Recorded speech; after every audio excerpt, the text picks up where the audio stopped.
part 2 of Diverse Views at News Joints. Of course, serious talks were discussed during the first part of the program, and this is the second one. I believe you're going to enjoy it. Stay tuned. I'll be right back.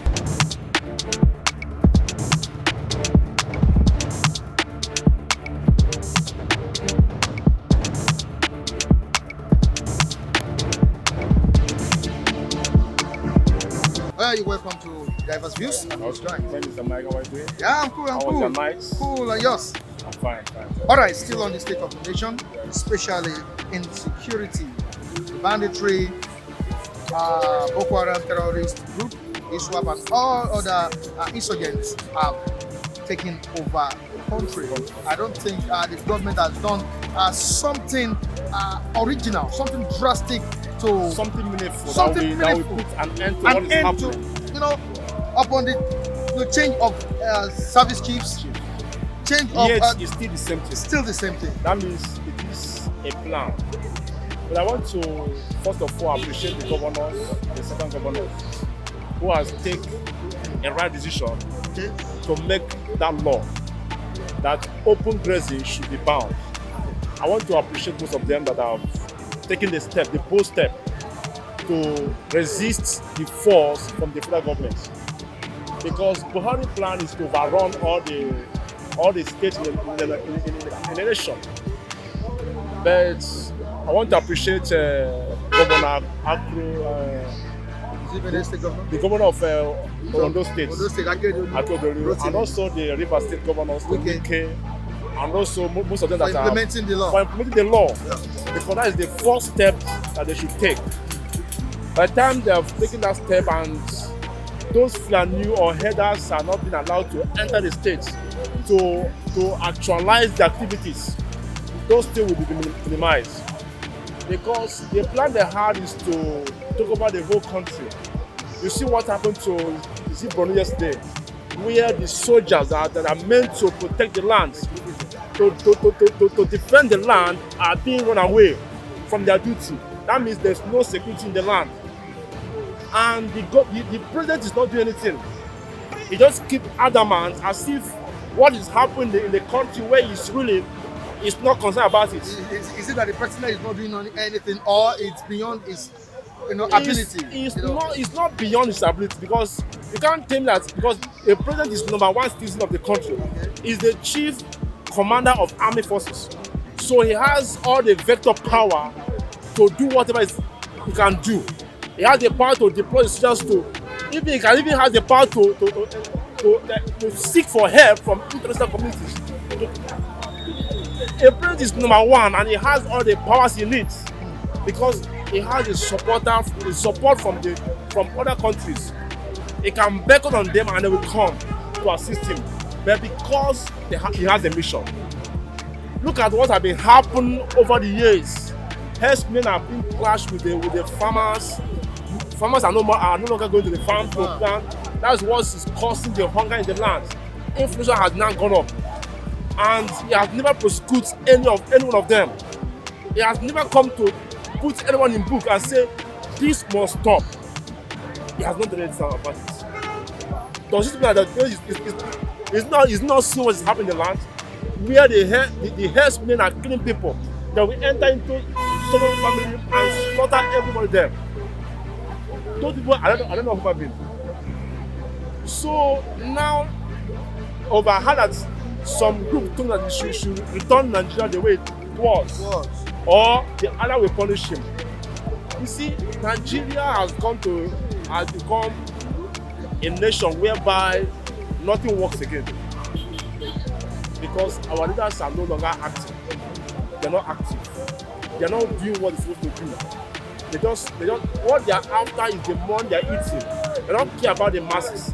But it is I pray the masses will not take up the bull by their horns.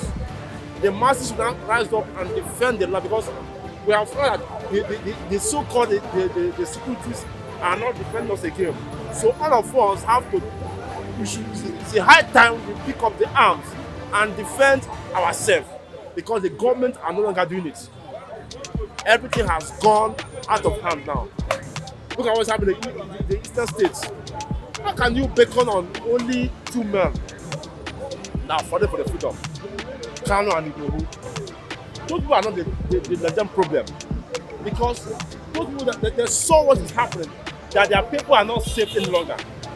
And the best option is to ask for freedom. And freedom is something that everybody needs. When you find that the person you're living with is no longer you're no longer safe with him, you have to seek for freedom. It is everywhere in the whole world. So Kano said he wants to liberate his people from this menace. Now Buhari is going after him. Now he's now sending troops to go and be killing people in the east. And they left the north where the Bokoharam and the Herdsmen are residing, where they are killing people every day. And begin to fight the Easterners. Easterners are not the problem of Nigeria. Easterners are the place where they have the most peaceful people in the whole world, in Nigeria. As far as Nigeria is concerned, they are not troublemakers. They don't fight each other. They are most accommodating people in Nigeria. Now that is a place to go and kill. And he left the place where the Bokoharam are killing people every day. Even people are now becoming this thing in other people's country. Refugee, other people's country. And you leave that place. So it's a serious issue. It's a serious issue that needs to be tackled. It is now everybody should pick up his arm and let's defend Nigeria. If to share it, let's share it. Can we pick up hands? Can we defend ourselves? By the time they push us to war, it's still the same security agents or the same federal government that will still, clamp down on Nigerians. You see, federal government are just they are few. Nobody fight the masses. You cannot try, but they can't defeat them. By the time the masses pick up arm now, the federal government cannot fight us. Because they will now come to a conclusion, to a table dialogue, where they will say what the people want. Right, that's what they are waiting for. Thank you so I want much. to appreciate once again the governors that have signed the law into action by stopping the herdsmen from coming to the land. Yeah, Chico said this morning, about some hours back, as the Sheikh said something. Return Nigeria to how it was, or Allah will punish you. That's what the Sheikh has told the president, Muhammadu Buhari. Now, how did the president meet the country? How is the country presently? Now, do you think that there's something wrong in the President Muhammadu Buhari's administration? Has it done the right thing for the people? What's really going on? Because some people, as Nigerians, don't really believe the president has not done anything. They believe the president is working. Why majority believe the Nigerian president has done nothing at all? Now, to your own opinion, can you tell the people how you feel about the statement of the Sheikh? Well, I understood you. You have an idea of what is happening, and you can't deny that. And probably it may have affected you. And you see, I may want to ask, what actually was Nigeria's past? Nigeria have never had a glorious past. To say the least, we've never had a glorious past. Starting from 1960, when the call for independence started, the founding fathers were just selfish, were just political bigots. They never have a roadmap, a vision for Nigeria. They never drafted any templates or foreseen the future crisis and how we could manage it. It's very unfortunate. So for the cleric to be making those assertions, he should be able to tell us what he's just saying, that the situation has just aggravated. We never had a glorious past. Likewise, even the future, we're just getting a more worse future. So he was just trying to manage the truth, probably return us to a place where we could feel relatively comfortable or conducive, irrespective of the hardship that is fighting hard on the people. And he was especially pointing on, or particularly pointing at insecurity. Yeah, insecurity has escalated. This is a man who told us once he assumed the mantle of leadership, he will decimate Boko Haram under 6 months, and Nigeria will become an Eldorado. $1 will be equivalent to £1. So all those Promises. excitements, these are false excitements, propagandas, was sponsored, and eventually he found himself within the corridor of power. I mean, Muhammad Buhari, unprepared to govern. And of course, when he assumed office in 2015, you know what happened. It took him about 6 to 7 months before he could form his cabinet, which means he invariably was not prepared to govern. He was just there to make noise, to be mischievous, and of course that has, have not went down with the masses, Nigerian people who thought he was the supposed savior. Unfortunately, they never knew he was just a devouring beast under the sheep clothing. Is very unfortunate, and you can see the number of casualties recorded under his watch. Of recent, yesterday afternoon, the Islamic State of West African Province, yes, ISWAP, overrun a community called Ram in Borno State. The indigenous were fleeing, the Nigerian military were fleeing, soldiers were fleeing. Yeah. So you could understand the situation that even the Nigerian security apparatus architecture have been overwhelmed by the level of insurgency that have already ravaged the entire, not just the northern region. You can see the activities of the killer headers across the southwest, of course, where you come from, or your state, and you see that led to the fleeing of the support your brother or uncle Sunday Igboho. So I don't know what you are still doing here. He has fled the country. I think you should take up the struggle, so that you could not see your people hacked to death, killed, murdered, molested, raped. The aged ones raped. It's very unfortunate. And now that, of course, the southern governors have made their position known with respect to the ongoing ban on open grazing. I think that is a laudable step for everyone to rally around the governors. So this is the first time the southern governors are coming out to make such a Decision. resolution, which I believe is stand. Unfortunately, we have some people wanting to draw back or in betrayal, but that notwithstanding, Buhari has, of course, he has been doing something, promoting the sectional leader, promoting the Fulani Caliphate or the Fulani nations. The intent that before he leaves office, they may have the opportunity to have overrun the entire region. Look at what he's asking. How could you be so self-centered, only interested in your own ethnic nationality, and leaving the other? We have over 200 and something ethnic nationality within Nigeria. Why is it that it's only their own Fulani race that is considered the first-class citizen, while others are treated as, if there is anything, that as fifth-class citizens? Of course, you have seen their antecedents over in recent past, that there have not been any decisive action by the said government to curtail the excesses of the Fulani militias. Probably his conspiracy of silence suggests otherwise. You could not be absolved of such complicity. And unfortunately, the people dying on daily basis, even in Katsina said the supposed state of the president, are left at the mercy of the bandits, the Boko Haram and other militias, Islamic apologists.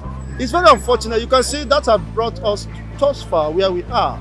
And what defines the future is unknown. Whether we will continue as a people, probably in few months to come, or weeks or days, we also might be fleeing this country. So that the Fulani will have an opportunity to occupy everything. We are just pushing those threats so that The youth who should defend their mother home should now flee the country, so that the aged ones, what can the aged ones do? It's unfortunate, but I think we understood their antecedents, and probably we must rise to repel them as the Ghanaians did the Central African Republic. So that we will experience what Afghanistan. Yes, we will experience what Afghanistan is just undergoing at this time. All right, it's thank very you so much. unfortunate. Thank you so much. Thank you. I think this is the first time All speaking right, with you. It's a thank you. pleasure. Thank you so much.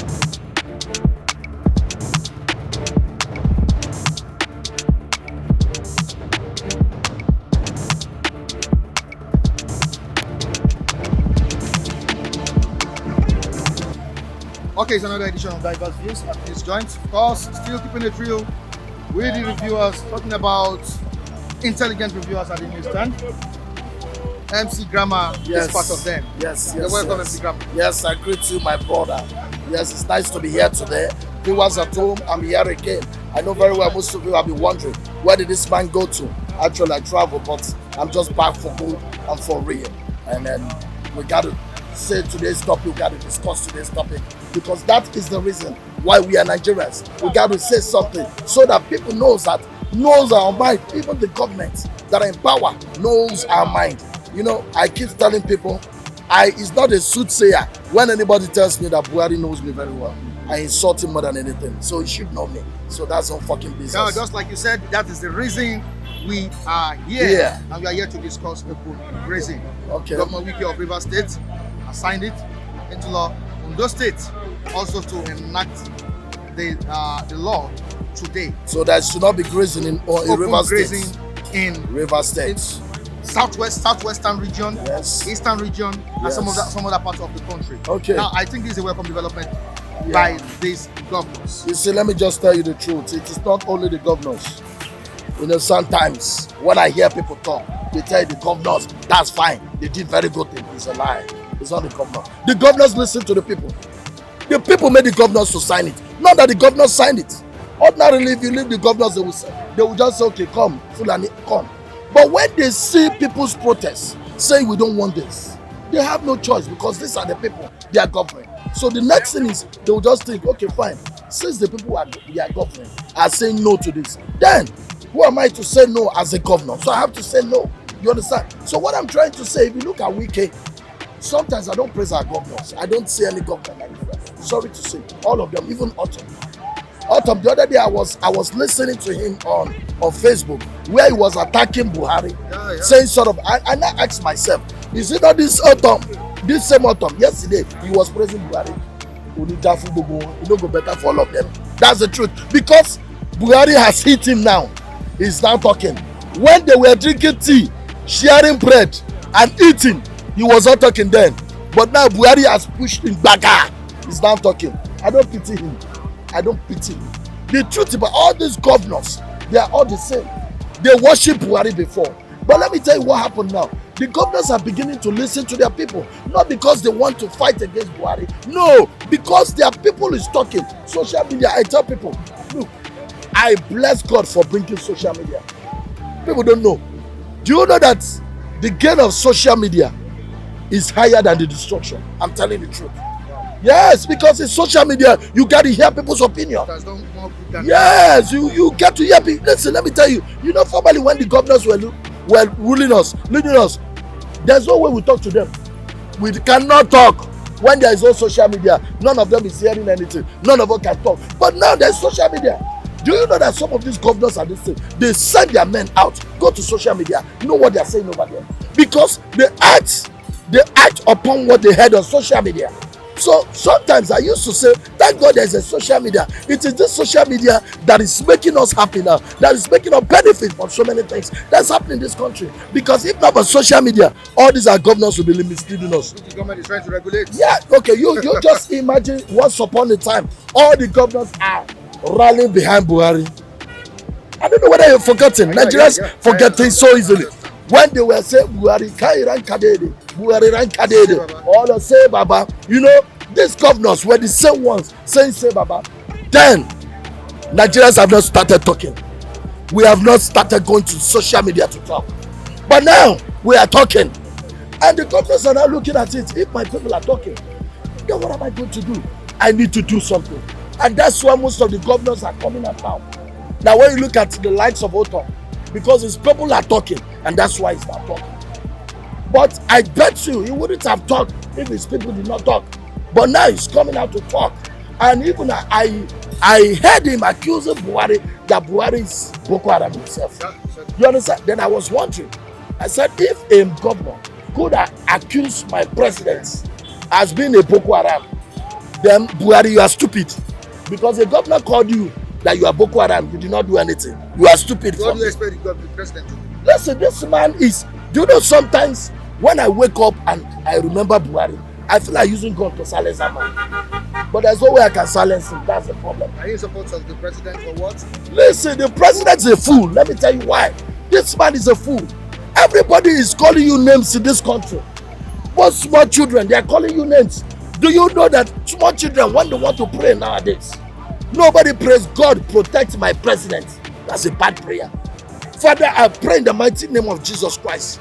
Every power that is working through Buhari, Father, come and take it away. They are praying that every power working towards you, they should take it away. Then you must be a madman. Listen to Nigerian cries. Listen to, look at it now. Nnamdi Kanu and Sunday Igboho is the problem of Buhari. That is how stupid and crazy that idiot is. How can Nnamdi Kanu and Sunday Igboho be your problem? When we have the issues, when we have the issues, we have the banditry, with the body. Yes, they are there, but they are not your problem. You are not doing anything. You are looking at them. You are shaking them. You are congratulating them. Nothing at all. Now you just suddenly look at Nnamdi Kanu because Nnamdi Kanu knows you very well. The problem, I used to tell people, the problem with Nnamdi Kanu and Buhari is because Nnamdi Kanu knows Buhari very well. So he's hitting Buhari, and most of the things he's saying about Buhari, nobody knows about Buhari. Nobody knows about it, about Buhari in this country. So now, this Nnamdi Kanu is saying it. Now, I need to shut up this guy's mouth. He needs to stop saying rubbish until Nigeria descend on me. Let me just arrest this idiot, put him so that nobody hears his voice. Let me tell you the former plan that Buhari is having before. It's just that it did not work that way. Buhari wanted to kill Nnamdi Kanu. Buhari's calculation was that when he picks Nnamdi Kanu, he thought the Igbos are going to keep shots. If they had kept shots, he would have killed them. But the Igbos, most of them rised up. So rising up of the Igbos made Nnamdi Kanu, made Buhari not to even know what to do. Listen, let me tell you something. If me, I'm an Igbo man, the Igbos are not doing it very well. I used to say this. They don't understand how we go about it. It is not about sitting. It is not about sitting at home in Enugu or Onitsha. That is not the main thing. Listen, all the Igbos in Lagos, let us all decide one day we'll march down to Alausa. Let us go to Alausa. All the Igbos in Lagos, all the Igbos in Ibadan, all the Igbos in one day. Let us all march to government office. I tell you, we're losing Nnamdi Kanu. Then the stupid Buhari, I want to see the idiot still sit down to say he's not going to do this. Do you think that will happen? Oh, listen, let me tell you. Of course, you know it would have, of course, my you know brother. what this administration is capable of doing. Let me tell you something. It would have happened supposing all the Igbos have the kind of mind I have. The problem we have is if you want to lead the squad, some of them are running back. They don't want to die. Who will lead the squad? That's a problem. They tell you, I don't want to die. You add this one, I don't want to die. This one, I don't. Let me tell you, majority of the Igbos following Nnamdi Kanu, they are saboteurs. That's the truth. We are not following Nnamdi Kanu with all our heart. All of our Nnamdi Kanu, lie. When you are following Nnamdi Kanu with all your heart, then you must be ready to die for freedom. That is what freedom is all about. That is what freedom to me is all about. And let me tell you something. I can lead this. I can lead the protest any day, anytime. Listen, let me tell you. If you ask me today, MC Grandma, come and lead the protest, and let's just go to Ikeja, march to the, let's go to governor's office. Let's march there. I will lead it. But Grandma, you're an Igbo man. Yes. I have not seen you join any protest. Good. I love that. Let me tell you something. If you are somebody who has been following everything, every minute on social media, whatever, Facebook, I used to abuse this Buhari. I know you talk. Yeah, I abuse him. Listen, no, it's part of it. No, it's not. I even said it to Anesta. Listen, I said it to Anesta one day. I said, Buhari, if you know you are capable, send your soldiers after me. Do you know why I said it? Let him send it. I'm looking for popularity before. I am going to popularize the truth. I'm somebody who is looking for popularity, who doesn't know how to go about popularity. Now you are sending your men. I will be popular. Then put me where you put him Nnamdi Kanu. They will start the case. Then small, before you know it, the way they are shouting Nnamdi Kanu, one day they will be shouting about MC Grammar. And that's a plus to me. All right, thank you so much. I've been all right, ladies and gentlemen, I want to say this, please. All right. You know, I keep saying this, Right. and I want to say it. Okay, no problem. Please give me the chance to say it. Nigerians, I want to beg you for something. All right. I am the aspiring governor of Imo State. I want to become the governor of Imo State. A lot of people have been telling me I cannot do it. I used to tell them I can do it. I want to become the governor of Imo State because I want to show people what Imo State is. Somebody has to get it right. Somebody has to do something right. Let me tell you something. If we are looking at all these politicians, nobody's going to do it right because they're all a bunch of criminals. But me, I know very well that I have human feelings and I want to do something. If I embezzle your money, God kill me that day. Thank you very much.